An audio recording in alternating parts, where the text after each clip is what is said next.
Pois é, isso aí, na verdade, é um recorte, né, de algumas imagens relacionadas à Operação Prato, que foi a operação militar empreendida pela Aeronáutica, que estudou um fenômeno que atingiu de forma muito impactante a região norte e nordeste e apelidada pelos próprios populares de fenômeno chupa-chupa ou de luz vampira, né, por conta da maneira como ela agia, né, essa luz fez muita... Essa luz não, essas luzes, né, porque eram muitos objetos, fez muitas vítimas, né, e ela agia quase que da mesma maneira, ela se aproximava e disparava um feixe de luz, esse feixe de luz atingia as pessoas e as pessoas ficavam ali, algumas desfalecidas, né, de modo geral apavoradas e tal, e tem muitas vítimas, muitas testemunhas do fenômeno. Isso aconteceu no final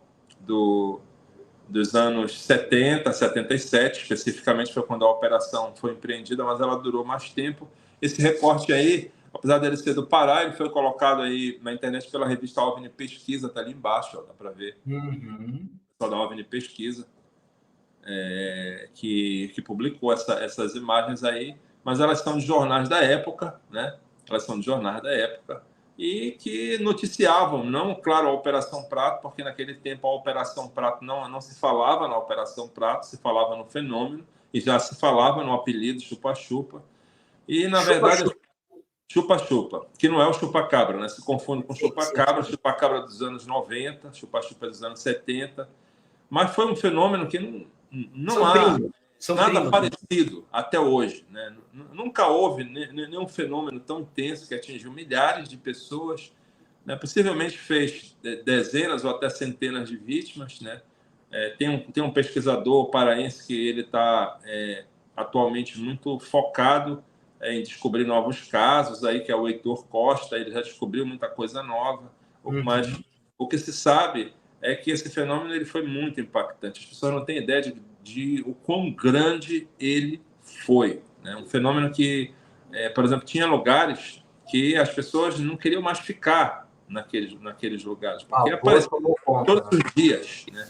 E muitas pessoas eram atacadas. Então, Colares, que é mais famoso, mas não foi só em Colares que aconteceu. Muita gente foi embora, quem pôde ir embora, né? Quem tinha casa, tinha condições financeiras, saiu de lá. Vigia e outras cidades do interior do estado aí que foram atingidas. A própria capital, Belém, também teve suas vítimas. Aliás, uma das vítimas mais icônicas desse fenômeno é a dona Aurora Fernandes, que morava no bairro do Jurunas, em Belém, na época, né? Ela aparece aí em documentários. Então, isso aí é algo que a gente não consegue deixar, não tem como esquecer, né? E quem pesquisa, até hoje, quem toma conhecimento desse fenômeno aí e pesquisa com mais profundidade, se assusta por causa do número de casos, da intensidade do fenômeno. Eu achei que era só Colares, cara. Eu gosto do assunto de ufologia, mas eu não tenho um conhecimento maior assim sobre isso, né? Mas eu achei que estava concentrado em Colares. Eu estou até espantado de saber que em Belém. E você chegou a conversar com alguém lá em Belém sobre isso? Você conseguiu trocar uma ideia com alguém vivo ainda dessa?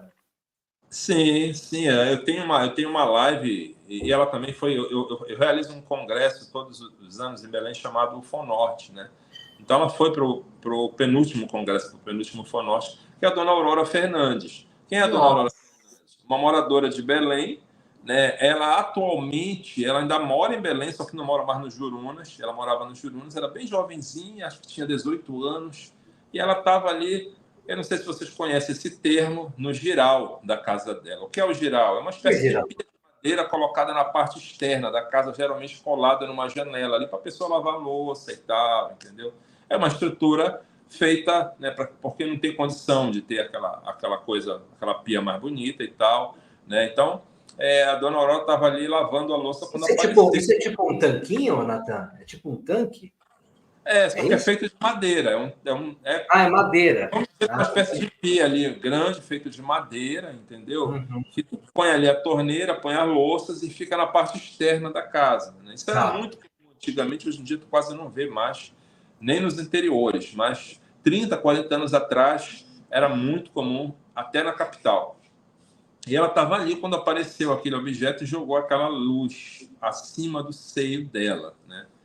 E se tu procurar, eu não sei se tu consegue olhar aí na internet agora, jogar na tela aí alguma imagem da internet, mas digita aí Aurora Fernandes Deixa na eu internet, procurar. que vai aparecer a dona Aurora. Ela é muito conhecida no meio ufológico, e ela vai aparecer, e vai aparecer essa marca, né? Porque ela saiu em vários jornais na época, e até hoje se fala dela, porque ela se tornou uma vítima icônica. Ela não foi a única, houveram muitas outras vítimas, inclusive com sequelas muito mais sérias, pessoas que perderam a sanidade mental por conta dessas luzes, né? Que nunca mais... Eu não sei se é ela aqui, mas eu vou compartilhar aqui. Você, Tá, joga na tela aí.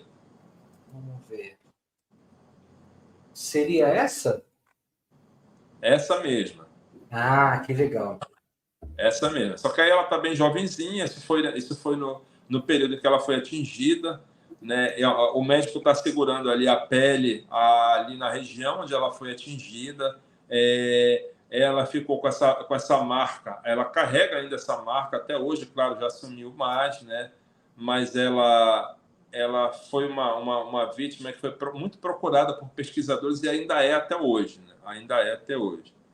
Possivelmente aí o pessoal do Netflix, eles devem apresentar um documentário, não sei se este ano ou ano que vem, e a Dona Aurora está no documentário também. Nossa, cara, que incrível.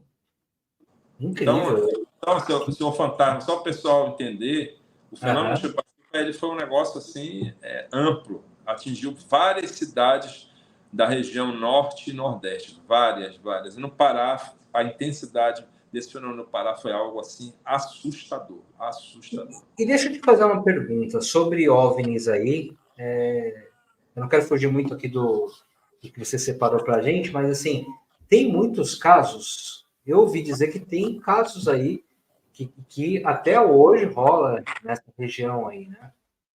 Tipo, UFOs aí que a galera, os OVNIs aí que a galera vê e tudo mais, né? Cara, tem. Tem.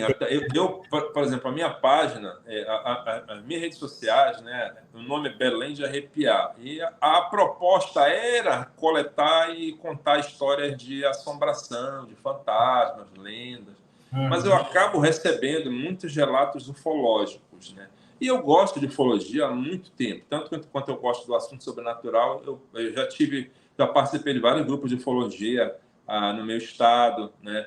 E eu gosto muito. Então, toda vez que eu recebo um relato interessante, eu vou atrás, eu posto. Tá? Inclusive, o pessoal, a mesma equipe do Netflix que gravou com a Dona Aurora, eles pegaram duas histórias que eu pesquisei e deve sair no documentário também. Porque Nossa, que demais. ainda acontece aqui, cara. Ainda acontece muito aqui. Volta e meia eu recebo, inclusive, eu tenho um caso de uma senhora, Dona Laura, né? Ela foi atingida por uma luz aos moldes da época do chupa-chupa, só que nos anos 2000, 2013, se não me falha a memória. Recente, né, cara? Recente. Recente.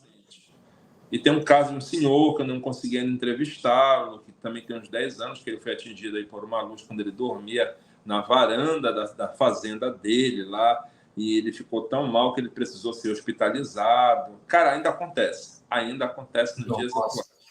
Sem contar E, os outros fenômenos que, assim, não têm o mesmo modus operandi do fenômeno chupa-chupa, mas são fenômenos ufológicos, certamente, como é o caso, por exemplo, do foco, que é uma luz conhecida, eu diria, há muitas décadas, numa região aqui de Abaetetuba, né? É longe aqui do centro da cidade, fica a cerca de 20 quilômetros daqui do centro da cidade, chamado Ramal do Coruperé, né? Uma área cercada, totalmente cercada por mata, uma área bem rural mesmo, né? Onde desde os moradores antigos às pessoas mais novas, possuem relatos, muitos relatos de avistamento dessa luz que costuma seguir as pessoas nesse ramal, no meio da escuridão, à noite, né, quando elas estão voltando do trabalho, da escola, essa luz segue elas vêm numa altitude bem baixa, chega assim a ficar rente ao chão, ao ponto das pessoas confundirem essa luz com farol de moto, e aí a moto. luz se aproxima das pessoas, né? E tem caso, por exemplo, de uma senhora que eu entrevistei,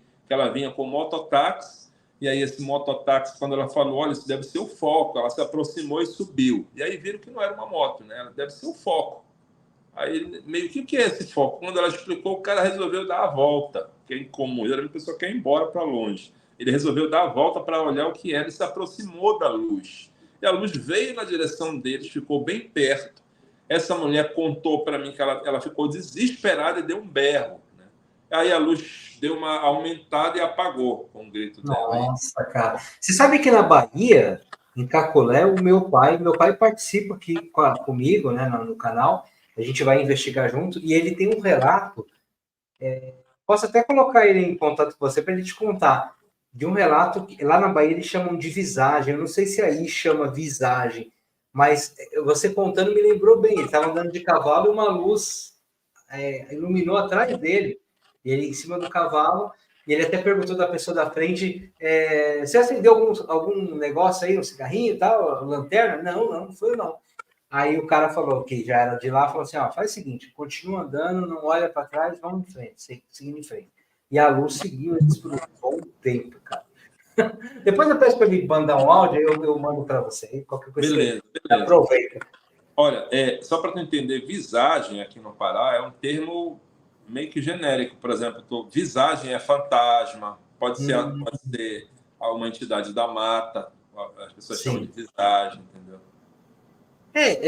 E você sabe que essa questão de visagem, assombração, ufologia, em algum momento elas se mesclam, né, cara? Então por exemplo, tem aparição aí que as pessoas falam que talvez seja um fantasma, sei lá, uma visagem. Será que é isso mesmo, né? Será que é isso mesmo? O próprio foco, né? Por exemplo, olha, aqui no Pará o pessoal tem um fenômeno que o pessoal chama de fogo-fato. Creio que fora do estado do Pará e para a região sudeste o pessoal chama de boitatá, eu creio, que é aquele fogo, aquela luz que caminha por entre a mata e tal, de repente some. Aqui a gente chama de fogo-fato, né? E algumas narrativas me fazem acreditar que é um fenômeno ufológico também, pela maneira como a coisa se porta. Então, chega uma hora ali que tem uma fronteira que até chega a criar uma confusão na pessoa que testemunha o fenômeno. Sim, sim.